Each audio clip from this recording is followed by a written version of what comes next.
हमारे यहाँ सूरज निकलने से पहले ही सुबह सुबह जो है मक्खन निकालना पड़ता है, मतलब लस्सी छोड़नी पड़ती है।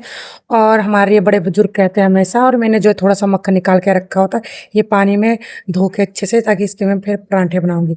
मेरी बेटी जो चली गई थी स्कूल, बेटा तो पहले ही चला जाता है, तो बेटी का भी टाइम हो गया था। और फिर इसके बाद जो है मैंने इन्हें आज दिए हैं आलू के परांठे लंच के लिए।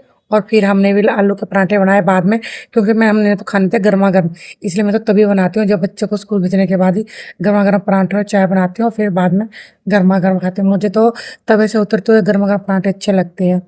और फिर उसके बाद मैं चल पड़ती हूँ खेत की ओर, क्योंकि आज थोड़ी सी मुझे भिंडी, जो मेरे हस्बैंड जी ने यहाँ पर भिंडी लगाई थी, मैंने सोचा देख लेती हूँ आज इसमें क्या पता थोड़ी सी भिंडी निकली जाए, बच्चों के लिए दूसरे दिन के लिए लंच का जुगाड़ हो जाए। क्योंकि भिंडी जो थोड़ी सी एक दिन पहले काट के रखनी पड़ती है, सूख के, तभी अच्छी बनती है। लेकिन थोड़ी सी भिंडी निकली उसमें से, मैंने कहा चलो कोई बात नहीं, इतना ही बहुत है। फिर उसके बाद जो है मैं यहाँ पर आलू चने चढ़ा देती हूँ दिन के लंच के लिए।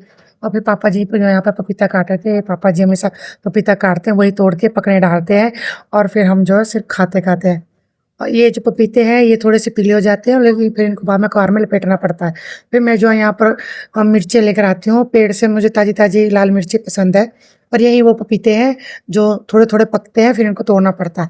आलू चने मैंने बना दिए थे, थोड़ी सी रह गया था पानी पानी से, वो मैंने खूब पकाया फिर इसको बाद में। फिर उसके बाद मैं चली गई थी दुकान पर, अपने फ्रेंड की दुकान पे। यहाँ पर उन्होंने बहुत सारी राखियाँ रखी हुई है, क्योंकि मुझे लेनी थी वहाँ से चूड़ियाँ। और यहाँ पर राखी, जो आपको पता है रक्षाबंधन भी आ रहा है, तो उन्होंने राखियाँ ला कर रखी है, नई नई बड़ी प्यारी प्यारी, बच्चों की भी बड़ों की भी, सबकी बड़ी प्यारी प्यारी राखियाँ हैं। और उसके बाद जो फिर मैं चूड़ियाँ लेकर आ गई, फिर मैंने डाल भी ली चूड़ियाँ। मैंने अपने भाई को बोला था कि भाई पैसे दे देना, क्योंकि हम अपने पैसों की चूड़ियाँ नहीं डालते हमारे यहाँ पर, तो उसने मुझे दिए थे। और फिर उसके बाद मैं चल पड़ती हूँ खेतों की ओर, गोबर उठा के। और फिर आज जो है मैंने घास काटा बिल्कुल किनारे से, और यहाँ पे जो खाई भी बिल्कुल पास में थी। ये डर भी लग रहा था कि कहीं कहीं पैर न फिसल जाए, और लेकिन फिर भी डोर जो थी वो थोड़ी बड़ी थी, चौड़ी थी। और यहाँ पे जो डांटी मार मार के मैंने घास काट रही थी, क्योंकि कहीं सांप सुप ना जाए, मुझे डर भी लग रहा था। बहुत सारा घास था, बहुत ज़्यादा यहाँ पे। तो फिर मैंने जो फटाफट जो है एक बार किया और बांधा, और एक बाहर भी बस ऐसे बांधा, वो थोड़ा ऊपर नीचे हो गया था बाहर हमारा। तो बस जैसे ही बंधा वो, क्योंकि घास छोटा था इसलिए ऐसे हुआ बाहर। एक आज एक ही बाहर लेकर आया हूँ। फिर यहाँ पर जो मक्की भून रहे थे मम्मी जी और हस्बैंड जी आके खाने लग गए, मैं भी यहाँ पर आ गई थी खाने के लिए। और फिर थोड़ी देर बाद जो बारिश लग गई थी, मैंने सोचा क्यों ना बारिश में नहा लूँ। लेकिन जैसे मैं बारिश में नहाने गई, बारिश रुक ही गई, रोज़ ही होता हमेशा।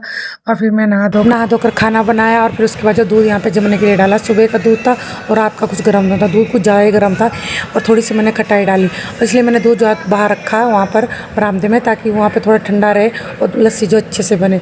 तो आज के ब्लॉग में इतना ही, कल मिलते हैं नए ब्लॉग के साथ, तब तक के लिए बाय बाय।